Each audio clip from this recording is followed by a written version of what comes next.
চলবে, শ্রমজীবী মানুষের লড়াই চলছে চলবে, শ্রমজীবীদের মানুষের জন্য লড়াই চলছে চলবে।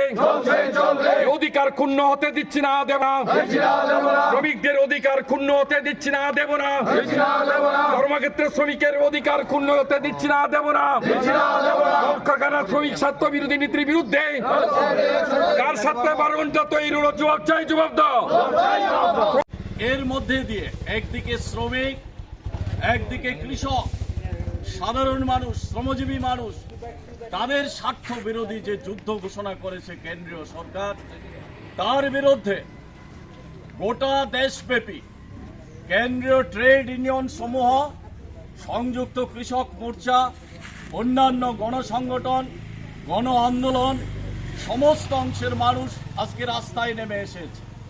এখানেও ত্রিপুরা রাজ্যে এই বিলোনিয়া শহরেও সকাল থেকে এখন পর্যন্ত দোকানপাট বন্ধ, গাড়ি ঘোড়া চলছে না। জোর করে 1-2টা চালালেও সেখানে কোনো রকমের প্যাসেঞ্জার নেই।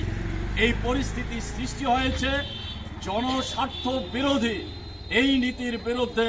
এই ধর্মঘটের মধ্যে দিয়ে কেন্দ্রীয় সরকারের কাছে আমরা এই বার্তা দিতে চাই, অবিলম্বে শ্রম কোড বাতিল করতে হবে, MGNREGA পুনর্বহালে রাখতে হবে, জনস্বার্থ বিরোধী নীতিগুলি পরিবর্তন করতে হবে।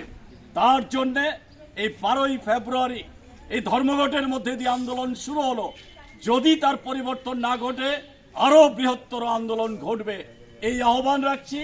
সঙ্গে সঙ্গে যারা ধর্মঘটকে সমর্থন করেছেন, দোকানপাট বন্ধ রেখে, গাড়ি ঘোড়া না চালিয়ে, নানাভাবে তাদের সকলকে এই আন্দোলনের পক্ষ থেকে, ধর্মঘট আহ্বানকারীদের পক্ষ থেকে অভিনন্দন জ্ঞাপন করছি।